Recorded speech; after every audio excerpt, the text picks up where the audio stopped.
All right, guys. Welcome to the latest edition of the Pump Fake. A lot to unpack today. Training camps are in full swing, which is exciting. I didn't expect to open the show with this, but Tyreek Hill keeps talking, so I am going to lead off with, and this is from Adam Beasley of Pro Football Network tweeting out. He's kind of kept this update kind of going. Tyreek Hill continuing to compare Tua Tagovailoa and Patrick Mahomes, which he's seemingly been doing all offseason, by the way. Like, ever since he was traded to Miami, Tyreek Hill has become Tua's number one fan, which, by the way, I have been an advocate on Twitter for guys defending their guys. Like, I get it. Especially if you're a receiver defending your quarterback. Like, that's the guy who's going to, help you be successful in terms of throwing you the ball, making sure you get your touches. So I get it. I defended Devontae Adams, talking about Derek Carr, saying he was a Hall of Fame caliber player. That's his dude. That goes back to college with them. That's his guy. That's his quarterback. I get it. However, I have a line, and that line is just the amount that Tyreek Hill compares Tua Tagovailoa to Patrick Mahomes. And on one of these tweets, or on a few of them, I guess, Adam Beasley said that Tyreek Hill has said, I believe this is on First Take, that Tua Tagovailoa is the most accurate quarterback in the NFL, and that he sees a lot of similarities between Tua Tagovailoa and Patrick Mahomes. So let's start with the accuracy thing. Tua is accurate, I will say that. But there is a definite gray area that's not being touched there, is that he doesn't throw the ball downfield. Yeah, he's accurate when he's throwing it 4 yards in front of him, which he does a lot. And don't take it from, go watch what the Dolphins did last year, especially when they went on that run. Tua had that stretch where he completed like 70% of his passes in a few consecutive games. Look at his numbers, though. He's near the bottom of the league in yards per completion, air yards per attempt. It's not airing it out. It's not as if Tua Tagovailoa is setting the world on fire with his arm. And in terms of the similarities between Patrick Mahomes and Tua Tagovailoa, they both play quarterback. That's where the similarities between the two end. That is it. Tua's not running around, extending the play and making huge plays with his arm the way Patrick Mahomes is. Tua Tagovailoa isn't a once-in-a-generation talent like Patrick Mahomes is. Tua Tagovailoa isn't throwing 40 touchdowns a year. And even when he does throw 40 touchdowns a year, we think that he's getting worse like Patrick Mahomes is. That's the general dialogue about Patrick Mahomes. He threw for, 43 touchdowns last year. Everybody was saying, You know why? Because we're getting Patrick Mahomes fatigue. It's the Michael Jordan syndrome. That's what we're starting to get with Patrick Mahomes. And again, I'm notorious for not being a Tua guy. There's a lot of people who aren't Tua guys for good reason. He hasn't given us a reason to be. And again, I can get behind defending your guy, sticking up for him. But to constantly do it in the way that Tyreek Hill has done it this offseason, like, bro, we get it.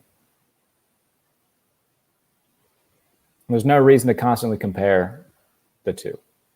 There's just not. Not for the slightest of reasons. And he just keeps doing it. Like, ever since he was traded to Miami, that is all Tyreek Hill has seemingly done, is talk about how Tua and Patrick Mahomes are similar, how he sees largely the same offense that he's going to be going into. And I don't see it. I do not see it. Not in the slightest. So let's pull up a few stats here just to debrief. Intended air yards per attempt last season. So on average, how far guys are throwing it downfield per attempt. Tua Tagovailoa was 30th in the NFL. About 7 yards downfield per attempt. 30th. Guys in front of him, Daniel Jones, Davis Mills, Sam Darnold. And again, in terms of accuracy, like you can't really argue with him. He is a largely accurate quarterback, but he just doesn't throw the ball very deep. Now, in terms of this bad throw, like in terms of bad throws last year, Tua was 27th. So again, he is largely an accurate quarterback, but look at the other quarterbacks down there on that list. Okay, you've got Tua, you got Jalen Hurts, who again isn't testing the ball downfield a lot because he's not good at it. Jimmy Garoppolo doesn't throw the ball downfield a lot. Justin Fields, bless his heart, like I think he's got a lot of talent, but the Bears aren't doing anything to help him. And look at the guys near the top of the list. Your Tom Brady's, your Mahomes, your Staffords, your Josh Allens, because they're willing to take those chances and make those throws. And for every quote-unquote bad throw they make 5 excellent ones that help them win games. Let's stop with the Tua Tagovailoa and Patrick Mahomes comparisons. Because the only thing that they have in common is that they both play quarterback. All right. So I'm also going to get into this. A lot of noise being made. This is the time of year where ESPN and their execs and whatnot, they'll do their surveys and release their top 10 quarterbacks, and then this organization will do it, and then this outlet will do it. And it's a popular thing. I mean, lists are, it gets people talking. I would know. And so people are up in arms that Lamar Jackson isn't on ESPN's top 10 quarterback list. To which I say, why? I haven't seen another quarterback in my lifetime that people get so offended about on behalf of than Lamar Jackson. Guys, it's okay to acknowledge that he's a fantastic football player, fantastic specimen, incredibly athletic, while also acknowledging his shortcomings. He's not a perfect player. But damn it, everybody on Twitter will try to make it out that he is. And if you try to criticize anything about him, it's sacrilege and they'll come for your head. So, Darren O'Donohue, my coworker at 33rd Team, did a big case study on it. It's a really good piece. Go read it. I'm not going to be able to put the charts up on here. One, I don't want to, just because I don't want to take away from his work anything that you guys could read. So go read the piece. It's on 33rd Team. If you just Google Lamar Jackson 33rd Team, the entire piece will come up. He goes into much greater detail. Like I said, with all his charts, all his graphs and whatnot, it's a very good piece. Go read it. But basically, the charts say that since his 2019 season, the past 2 years, he has regressed into a middle-of-the-pack quarterback, which is what I've been saying, which is what obviously Darren's been saying. A lot of different people are saying, like, look, he's a pain in the ass to game plan for. He does stuff with his feet. But when it comes to throwing the ball, he's just a guy. 2020, middle of the pack quarterback. 2021, by far his worst year. Again, it was marred by injuries, and I get it. And everybody's saying, well, Jared, they were on their way to the playoffs before Lamar got hurt. They probably were. However, let's not act like Lamar Jackson was playing out of his mind. Aside from that incredible game against the Colts on Monday night, he threw 12 touchdowns to 13 interceptions on the year. In the game against Minnesota, that was more so the Vikings losing the game than it was Baltimore winning the game. I think he threw 3 picks that game, and the Vikings blew 2 14-point leads. And in the game against Detroit, if not for the Ravens having the greatest kicker in the history of football on their team, they don't win that game. If Clyde Edwards-Helaire holds onto the ball week 2 against Kansas City, they don't win that game in all likelihood, because then Kansas City's kicking a game-winning field goal. I get that that's a lot of ifs, and week 2 was a big everybody was talking about, the 4th down call with Harbaugh and everything. Like, it was a very big win for Baltimore, because they felt like they kind of got that thorn out of their side. However, Clyde Edwards-Helaire doesn't fumble, they probably still lose. And then we would be talking about the fact that on the first drive, Lamar Jackson threw a pick 6 to Tyrann Mathieu.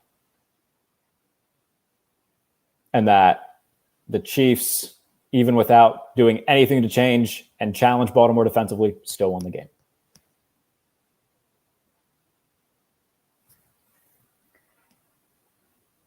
In terms of him getting paid, like, if you're the Ravens, they're going to extend him. I would be very surprised if he doesn't get extended, because for the foreseeable future, there's not going to be a guy on the market, unless every year we see somebody who apparently wants to be traded now. But in terms of free agent guys that they wouldn't have to give up anything to get, there's not going to be one on the market for a while. That would be better than what they currently have.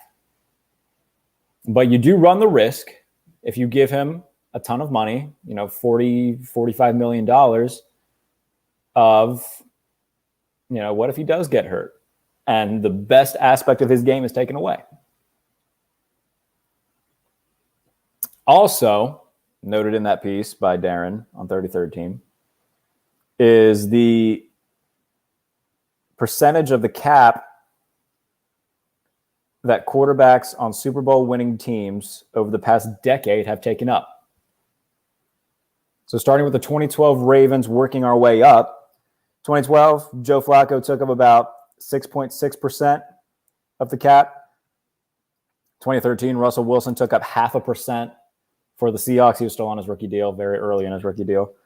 Tom Brady took up about 10.6% in 2014. Peyton Manning, 11.7% in 2015. Tom Brady, 8.6%. I guess this would be Nick Foles at 3.4%. Could also be Carson Wentz, because both of them were making a ton of money, because Foles is a backup, Carson Wentz is on a rookie deal. Tom Brady, 12.2% in 2018. Patrick Mahomes, 2.4% in 2019. Tom Brady, 12.2% in 2020. Matthew Stafford, 10.7% last year. So on average, Super Bowl winning quarterbacks over the last decade are taking up roughly 7.89% of the cap. The Baltimore Ravens haven't really won anything of note with Lamar Jackson on a cheap deal, much less if they don't have enough money to spread around to give him more help. Now, granted, they brought in, they've built a really good secondary. They're getting Marlon Humphrey back, Marcus Peters. They just signed Marcus Williams, drafted Kyle Hamilton. But if they can't take advantage of Lamar on a rookie deal, what are they going to do when they can't bring a lot of these guys back when he's making between $40 and $45 million a year? That's why you look at the Buffalo Bills right now and say, okay, they got to win it this year, because Josh Allen's extension is going to kick in. He's going to be making a lot of money. We don't know if Jordan Poyer is going to be back next year. We don't know how long they're going to be able to keep this very good core intact.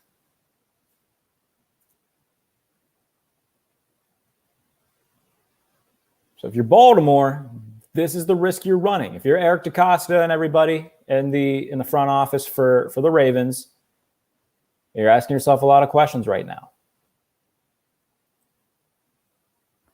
This isn't to say that Lamar Jackson is a bad quarterback. He's not a bad quarterback. He's just not a top 3 quarterback like all of these Twitter warriors would like you to think.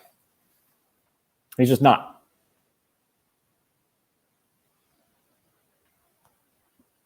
And the numbers show that in the last 2 seasons, he's gotten marginally worse and is just kind of a middle-of-the-pack quarterback when it comes to throwing the ball. His running ability and everything like that obviously elevates him up a tier. But if he gets hurt and that's taken away, he's just kind of another guy. And it's okay to look at him and say, yes, but. Which I think is what a lot of people are starting to do. Same reason that Michael Vick was never looked at as like a Hall of Fame caliber guy. Lamar's better than Vick. However, Michael Vick, that was the best version of Michael Vick was in Philadelphia because he became a better pocket passer and he didn't solely rely on his legs. He still made plays with his legs, don't get me wrong, but he became Michael Vick 2.0 because he always had a cannon for an arm, but it wasn't always accurate. And it's not to say that he became Drew Brees in Philadelphia, but it was a lot better than what it was in Atlanta. And Lamar's gotten better as a passer as the years have gone on, but he's still not to the level of guys like, Mahomes, Herbert. And look, he's never going to be Patrick Mahomes. You can't really, that type of arm strength, arm talent, that's not something that you necessarily can reach. Like that's just a gift at that point. I'm not saying he's got to throw it 90 yards on a dime, but there are things where people are talking about Kyler Murray getting paid. And they're saying, oh, Lamar better start his negotiations or whatever Kyler Murray got. Which, is fair. His resume is better than Kyler Murray's. However, myself and apparently a bunch of the execs who made that top 10 list would take Kyler Murray over Lamar Jackson. Because Kyler Murray can run just as well, and he's got an absolute cannon for an arm, and it's a damn good arm. A consistently good arm. Kyler Murray has a top 5 arm in the NFL. You can't say that about Lamar Jackson. And again, everybody's going to bring up the MVP from 2019, which, by the way, great season. That's great. As time goes on, though, that MVP becomes less and less important. If you win multiple MVPs now, okay. And if you're a guy like Aaron Rodgers who wins them, a decade apart and stays consistently one of the best passers in the NFL, that's cool. If you're Peyton Manning who constantly wins MVPs because he's one of the best arms in the NFL, that's cool. Same thing for Brett Favre, guys like that. A lot of guys have won, a singular MVP and it's kind of waned off. Rich Gannon won an MVP. Burt Jones, 1976 of the Colts, won an MVP. Boomer Esiason won an MVP. Mark Mosley, a kicker for Washington, won the MVP. Sean Alexander won an MVP. It's not to say that MVPs aren't an incredible achievement. They are. However, using them in a long-term argument becomes less and less impressive when it's just that one, especially when they get worse over time. What happened to Sean Alexander after he won his MVP? He was out of the league 3 years later. What happened to Rich Gannon after he won his MVP? No, the Raiders were terrible. He was out of the league shortly after. Burt Jones, he's an underrated quarterback, don't get me wrong, but nobody's talking about Burt Jones as one of the best quarterbacks of all time. Same thing for Boomer Esiason. Same thing for Joe Theismann. He won an MVP. Guys who haven't won an MVP? Russell Wilson, Drew Brees, Ben Roethlisberger, Phillip Rivers. I think I'd want to be one of them rather than Rich Gannon or Cam Newton or Boomer Esiason or Joe Theismann. Winning an MVP is a great accomplishment. However, you can't keep coming back to that as an argument, especially as time goes on. Like with the Cam Newton people, they do it all the time. Hey, he won an MVP 8 years ago, 7 years ago, however long ago it was. Now he's a bum. It's not good. And even then, that was an outlier for his career. compare that season to the rest of his, it's not as if he was putting up MVP season after MVP season. That year is such an outlier compared to the rest of his career. Same thing for Rich Gannon. Same thing for guys like Theismann, Burt Jones, Boomer Esiason. All of which were fine quarterbacks who had one outlier really good year, got an MVP, and just kind of became what they were for the time. Same thing for Matt Ryan. Like Matt Ryan, he won an MVP. Why doesn't anybody ever defend Matt Ryan the way that they do Lamar Jackson?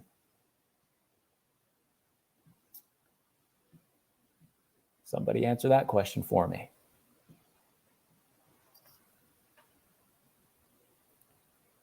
Again, MVPs are great accomplishments, but as time goes on, they become less important.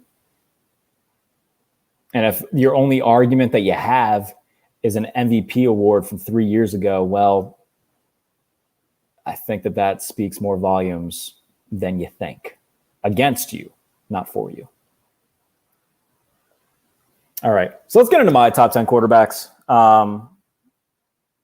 We've talked a lot about Tua, Mahomes, and now this Lamar Jackson stuff. So we'll get into my top 10 quarterbacks. Turn on a little bit of backdrop music. And then we'll get into it.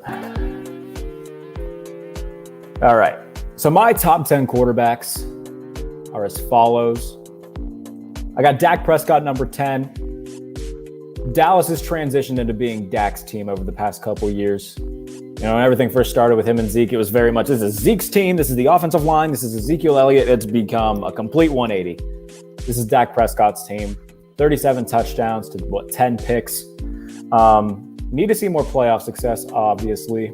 I think a lot of that can be chalked up to the fact that he's had Mike McCarthy and Jason Garrett as his head coach. I don't see Dallas doing a whole lot, but Dak Prescott is a very good quarterback. He's number 10. Kyler Murray's my number 9. I touched on it a little bit already. Can run like Lamar Jackson, can throw like Patrick Mahomes. He's got a cannon for an arm. I think he's got the third best arm in the league behind Mahomes and Josh Allen. In terms of just pure, game-breaking ability, can change the course of a game in one play. Kyler Murray is that guy. I'm looking forward to seeing what he does. Again, if you switch the situations between him and Lamar Jackson, you gave him John Harbaugh, I think that Kyler Murray would be elevated that much more. Unfortunately, he's stuck with Cliff Kingsbury, who just doesn't seem to remember how to coach after the month of October. So we'll see what happens with him going forward. He just got extended, big payday, good for him. He deserves it. Kyler Murray's number 9. Number 8, Russell Wilson. I'm excited to see what he does in Denver. Coming off a year in which he got hurt in Seattle, things finally just parting ways with the Seahawks and Pete Carroll. Now, he's got weapons. Cortland Sutton, Jerry Jeudy, KJ Hamler, Tim Patrick. I'm excited to see what Denver can do with a quarterback that's not named Case Keenum, Joe Flacco, or whomever they've had.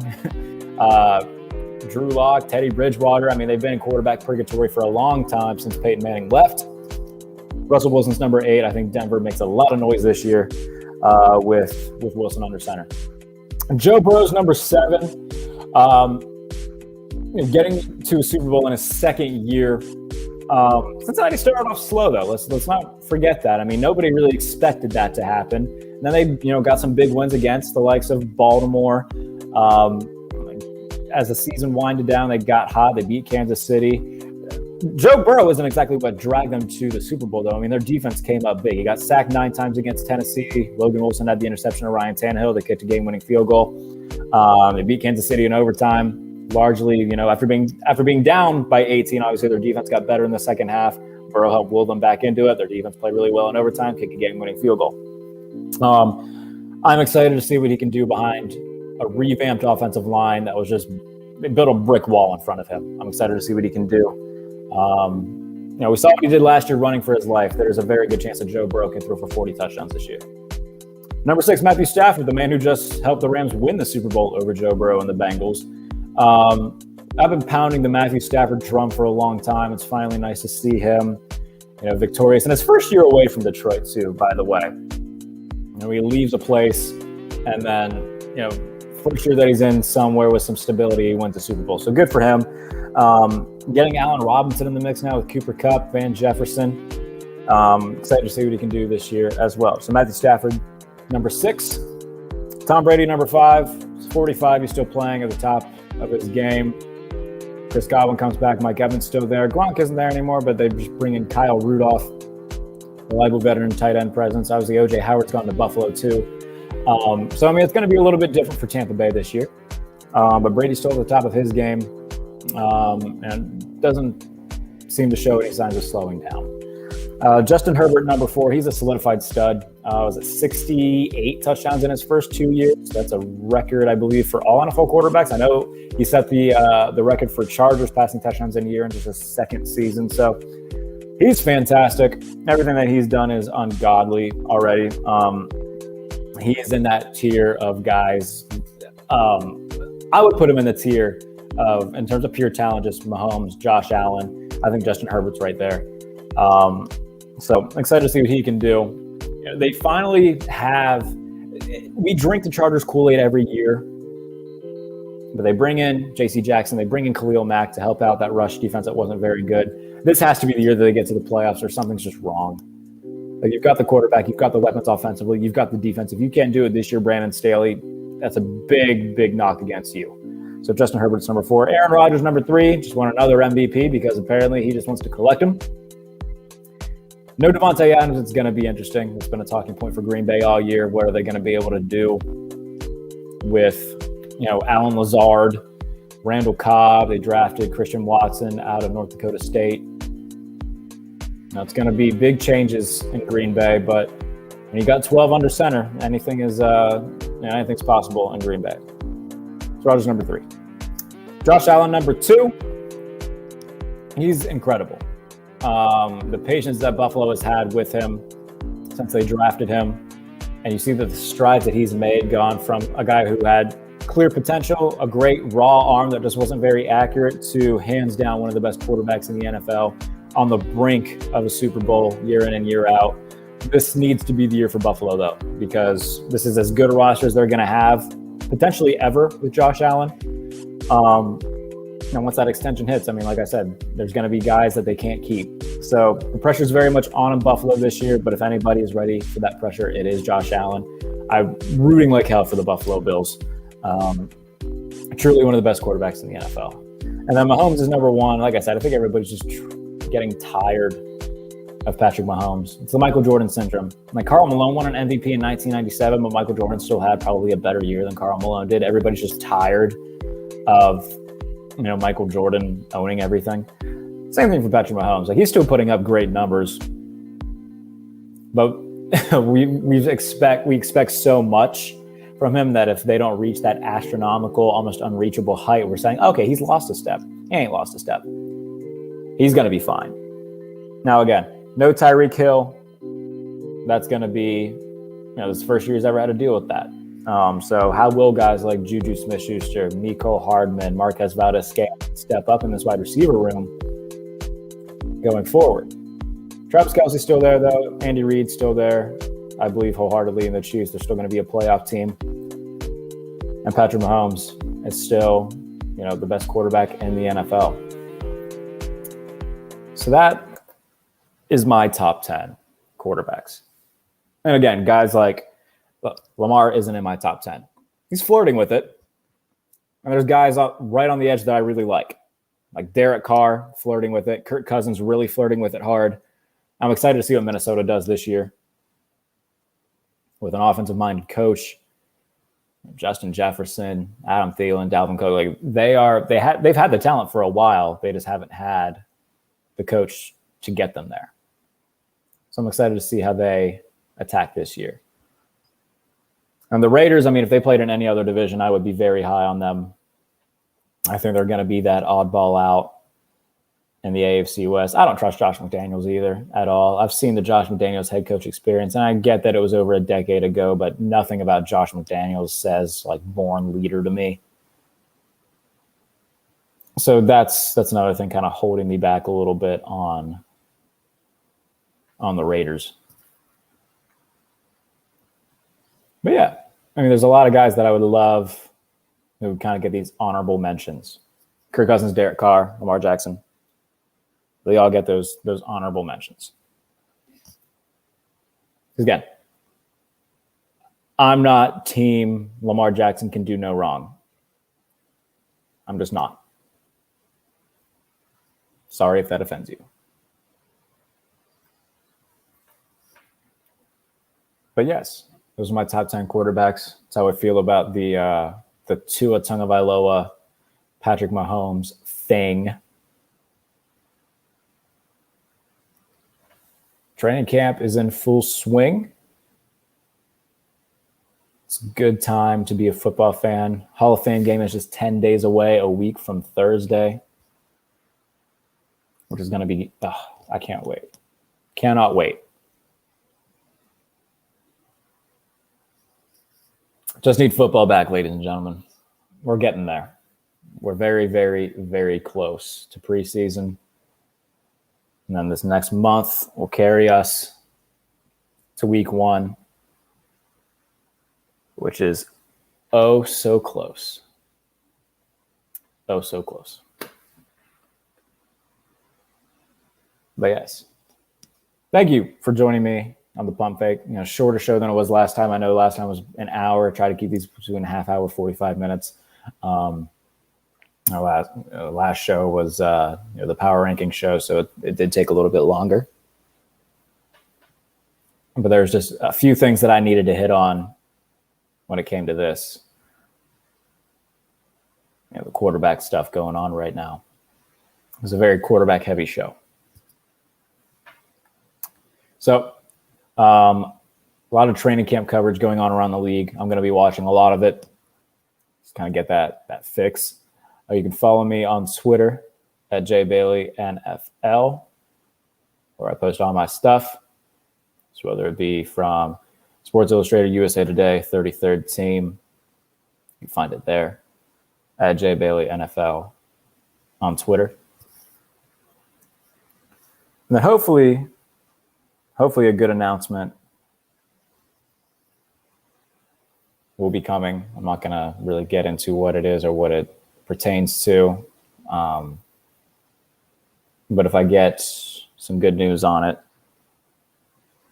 I will let you guys know. So thank you all for tuning in.